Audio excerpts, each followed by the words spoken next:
بسم اللہ الرحمن الرحیم۔ السلام علیکم ورحمۃ اللہ وبرکاتہ۔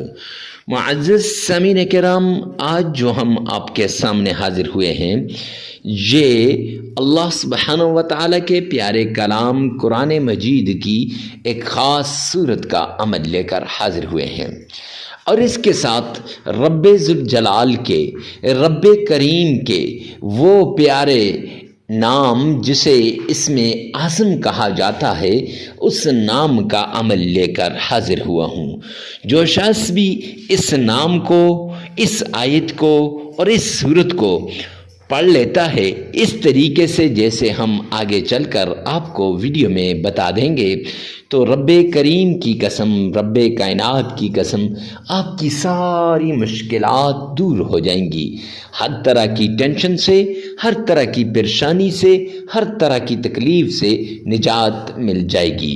جو شخص بھی قرآن کریم کے ہر لفظ کو وہ کہیں سے بھی لیا ہے، کسی بھی صورت کا ہو، کسی بھی آیت کا ہو، اس کو صدقے دل سے پورے اعتماد، بھروسے اور یقین سے پڑھتا ہے، رب کائنات کی قسم اس کو صحیح طریقے سے جب وہ پڑھتا ہے تو اللہ کریم اس کے سارے مسائل کو اس ایک لفظ کی بدولت حل کر دیتے ہیں۔ تو جو صورت میں بتانے جا رہا ہوں اس کے بارے میں تو مدنی کریم صلی اللہ علیہ وآلہ وسلم نے فرمایا یہ تو صورت الشفا ہے، اور اسی صورت کے بارے میں آقا کائنات نے فرمایا جس شخص کے پاس یہ صورت ہو اور وہ کہے مجھے روزی نہیں ملتی، اور وہ کہے کہ میں مجبور ہوں، وہ کہے میں لاچار ہوں، ایسا نہیں ہو سکتا۔ بیماریوں سے نجات دلانے والی اور تکلیفوں سے انسان کو چھٹکارا دلانے والی اور انسان کے حالات کو بدلنے والی صورت ہے۔ اس صورت کے ساتھ جب آپ اللہ کریم کے ان ناموں کا ورد کریں گے تو معزز سامعین کرام یہ سونے پہ سہاگا ہو جائے گا، یعنی یہ ایک کے بجائے دو چیزوں کو اکٹھا کر دیا جائے گا، اور ان دو کی بدولت اللہ کریم آپ کی مشکلات کو دور کر دیں گے۔ اور ان کے ساتھ جب قرآن پاک کی ایک چھوٹی سی آیت ہے، جب آپ اس آیت کو پڑھتے ہیں تو انشاءاللہ اس آیت کی بدولت اللہ رب العزت خواہ جیسی بھی تکلیف ہو، جیسی بھی پریشانی ہو، اس سے نجات دیتے ہیں۔ تو اب وہ کون سی صورت ہے، کون سی آیت ہے، کون سے اللہ کے نام ہیں جن سے مشکلاتیں حل ہوتی ہیں، آئیے چلتے ہیں ان کی طرف۔ لیکن ویڈیو میں آگے بڑھنے سے پہلے ایک ریکویسٹ کرتا چلوں کہ آپ نے اگر ہمارے چینل کو سبسکرائب نہیں کیا تو فوراً ہمارے چینل کو سبسکرائب کر دیں۔ اس چینل پر آپ کو اتھینٹک قرآنی اور احادیث سے ماخوذ اور اس کے ساتھ بزرگان دین سے جو ماخوذ وہ وظائف بتائے جاتے ہیں جو اکثر آپ کو اکثر اور بیشتر ان کا نہیں پتہ ہوتا، اور زیادہ تر تو وہ وظائف ہیں جو قرآن حدیث پاک سے ثابت ہیں، یعنی حدیث پاک کے اندر موجود ہوتے ہیں۔ جیسے دیکھ لیں آج جس صورت کا وظیفہ بتایا جا رہا ہے یہ بخاری شریف کے اندر سیدنا ابو سعید خدری رضی اللہ تعالی عنہ والی روایت کے اندر ہے، اور لمبا واقعہ ہے کہ ابو سعید خدری نے نبی پاک صلی اللہ علیہ وسلم سے کلام کیا تو آقا نے فرمایا۔ تو ایسے وظائف کے لیے آپ نے ہمارے چینل کو سبسکرائب کرنا ہے اور کمنٹ سیکشن میں لکھنا یا اللہ تمام مسلمانوں کی پریشانیوں کو دور فرما دے۔ آئیے چلتے ہیں ان شرائط کی طرف جن سے وظائف قبول ہوتے ہیں، دعائیں قبول ہوتی ہیں، جن سے ہمارے جو جتنی بھی عبادات ہیں وہ قبول ہوتی ہیں۔ تو غور سے سنیے گا، پھر وظیفے کو اسی کے مطابق کیجیے گا۔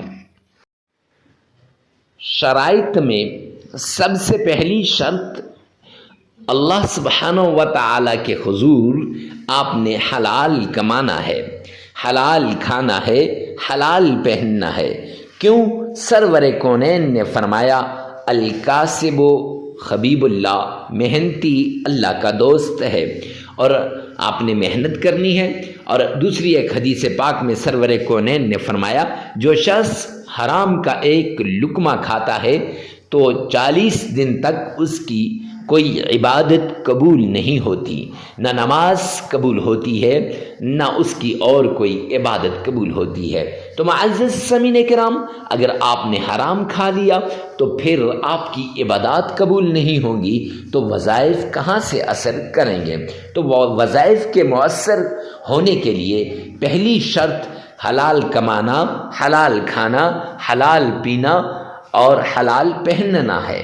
تو اس لیے آپ نے پہلی شرط پر عمل کرتے ہوئے حلال کمانا ہے، حلال کھانا ہے اور حلال پہننا ہے۔ دوسری شرط، آپ نے نماز کی پابندی کرنی ہے، کیوں اللہ کا اعلان ہے قرآن پاک کے اندر، وَمَنْ أَعْرَضَ عَنْ ذِكْرِي فَإِنَّ لَهُ مَعِيشَةً ضَنْكًا، جو میرے سامنے جھکنے سے اعراض کرے گا، جو میری یاد سے غافل ہوگا، جو مجھے یاد نہیں کرے گا، قرآن کی تلاوت نہیں کرے گا، نماز نہیں پڑھے گا، فرمایا فَإِنَّ لَهُ مَعِيشَةً ضَنْكًا، میں اس کی معیشت کو تباہ و برباد کر کے رکھ دوں گا۔ تو جب اللہ کسی کی معیشت کو تباہ و برباد کر دیں تو کوئی ہے جو اس کی معیشت کو صحیح کر سکے؟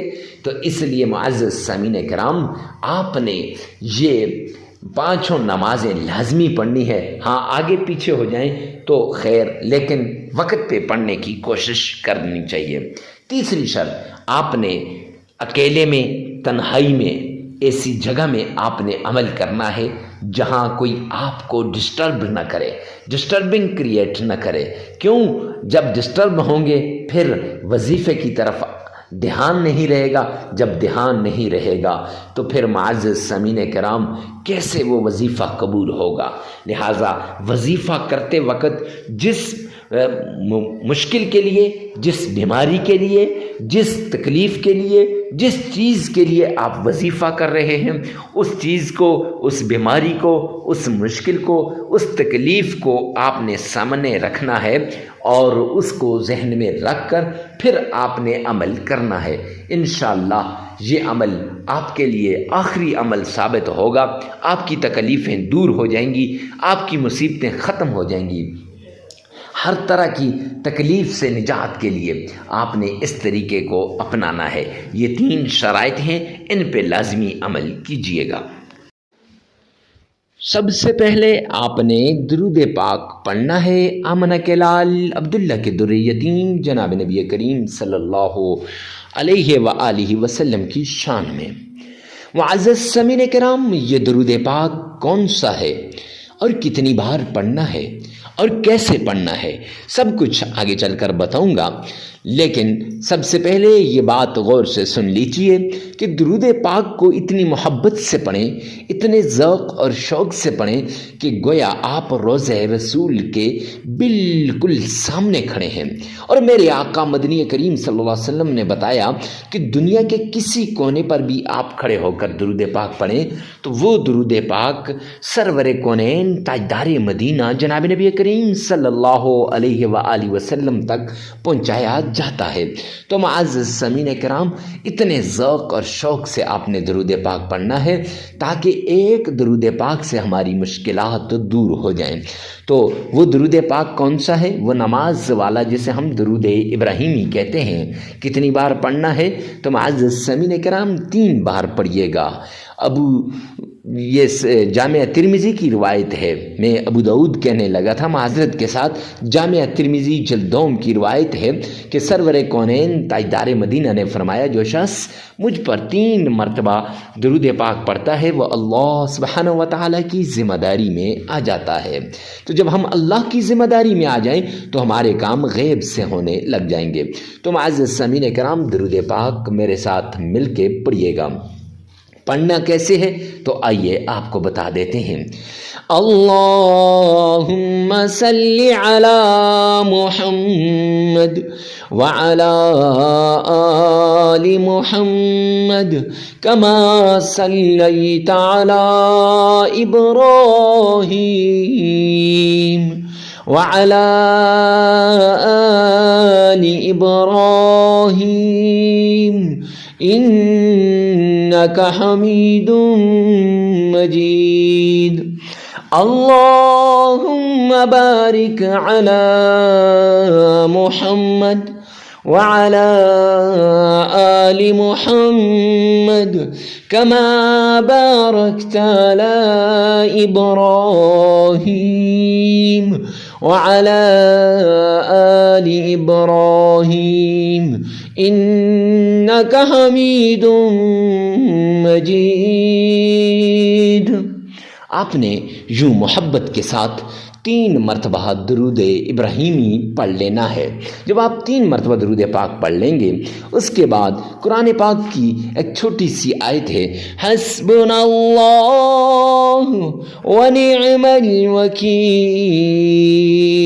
یہ آیت آپ نے صرف 41 ٹائمز 41 مرتبہ پڑھ لینی ہے اور پھر اللہ کریم کے وہ نام جو اسم اعظم ہے 7 زمینوں 7 آسمانوں سے بڑے اسم اعظم، وہ کون سے نام ہیں؟ یا سلام یا غنی، یا سلام یا غنی. 1001 بار یا سلامو یا غنیو یہ پڑھنا ہے. دونوں کو تسبیح کے ایک دانے پہ آپ نے پڑھنا ہے. پھر اس کے بعد آپ نے صرف 11 مرتبہ سورہ فاتحہ پڑھنی ہے. کیسے؟ آئیے میں آپ کو پڑھ کے بتا دیتا ہوں.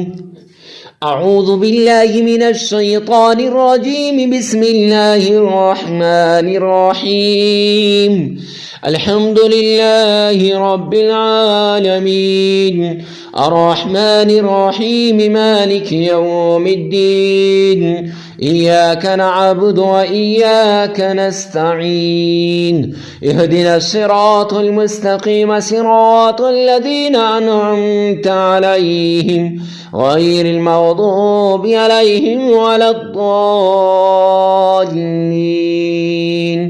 آمین. یہ سورہ فاتحہ یہ آپ نے صرف 11 مرتبہ پڑھ لینی ہے اور پھر 3 مرتبہ درود پاک پڑھ کر عمل مکمل ہو جائے گا.